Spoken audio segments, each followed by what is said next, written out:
of the desktop support technician program and now an employee here at World Services for the Blind and part of the IT team. Growing up, I had perfect 20/20 vision. I was the one always helping my mom and my brother when there was a curb up ahead, for example, or in a dark theater, because they had an eye condition called retinitis pigmentosa. And I could drive at night, I could drive during the day, I could see the stars in the sky. And when I was at 19 years old, working at Best Buy as a personal shopping assistant, that's when I really fell in love with technology. But it was also a time where I noticed my eyes were not as good as they used to be. I was bumping into curbs when I was driving at night. I couldn't see the stars in the sky anymore. But what was really troubling is when I plowed over a little girl when I was at work. And that's when I knew I needed to go to the doctors, and I went to Harvard Eye Institute in Laguna Hills, California. And that's when the doctor said, "I'm sorry, you have retinitis pigmentosa and cystoid macular edema."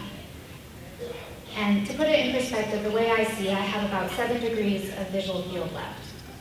Imagine looking at a Monet painting through a straw. That's how I see. And night blind, I'm night blind as well, so when it comes to nighttime, forget about it. And I think my parents, looking back, they were in more denial than I was. I didn't drive at night anymore, but I figured I could do anything else. I even had a period of time when I decided I wanted to do phlebotomy, drawing blood from people. That didn't last very long. Considering I was losing my eyesight, I don't think any of you would want me to stick you. And the next several years were really difficult. It was hard to keep a job, and I couldn't see the computer screen or fine print like I used to. And at age 26, I made a very hard yet wise decision, and I had to give up driving. That same year, I quit the last job I had at a doctor's office because I couldn't see the computer screen anymore, and I couldn't see the fine print on the paper. And that's when it really hit me. I was angry, I was sad, I felt helpless. Here I was 26 years old, my mom was 56 years old, giving up driving.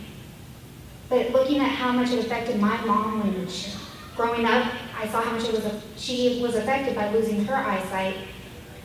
It gave a fire in my belly, and I refused to let that bring me down, let alone have my disability define who I am. And that's when I posted on the Retinitis Pigmentosa Facebook group, asking if anyone had any advice or just guidance.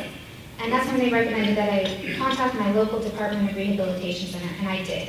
And I started my orientation mobility training, and I learned how to use my cane, which I now call ABLE.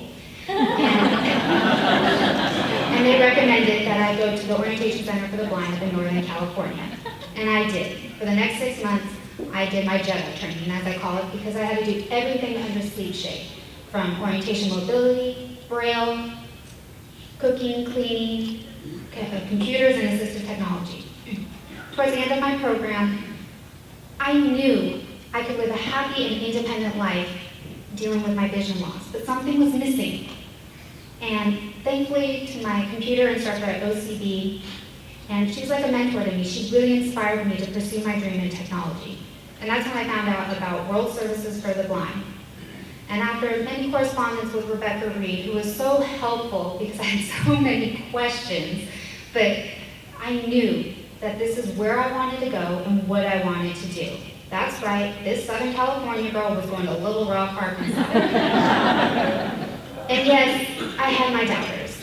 And people were saying, "Shana, you're visually impaired, you're going to go into IT." Not just that, you're visually impaired and a female going into IT. But you know what? That only added fuel to my fire. And when I first came to Little Rock, it was a huge culture shock, not gonna lie. The moment I walked into WSB, everybody was so kind and so helpful that it made it very easy to acclimate. But when the first day of the desktop support technician class, I was nervous. It was a small classroom full of dudes, and just me and another girl. And a lot of people came into the class with prior computer knowledge.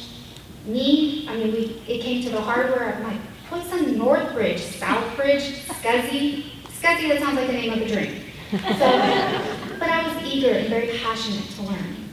And one of the projects that we had to do, or when it came to how the class was set up before, was when an IT support ticket came in, it was a first come, first serve.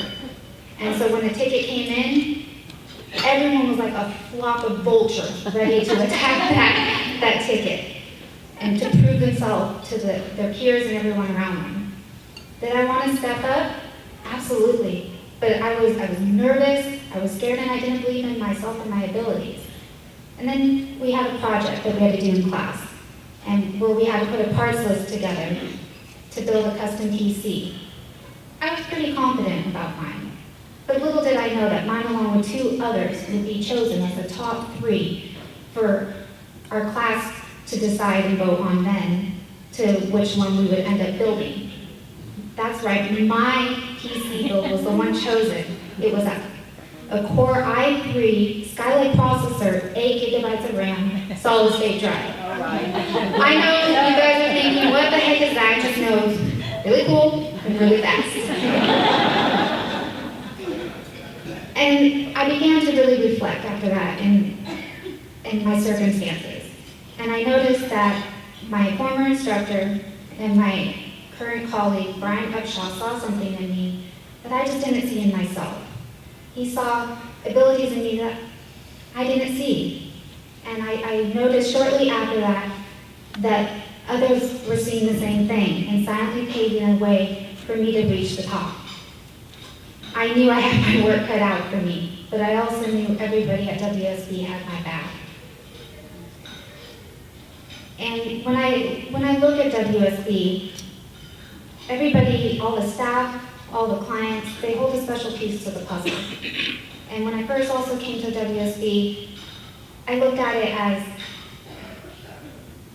just an acronym. WSB, World Services for the Blind. But now, I look at it as W, we. We are in this together. We all have a purpose.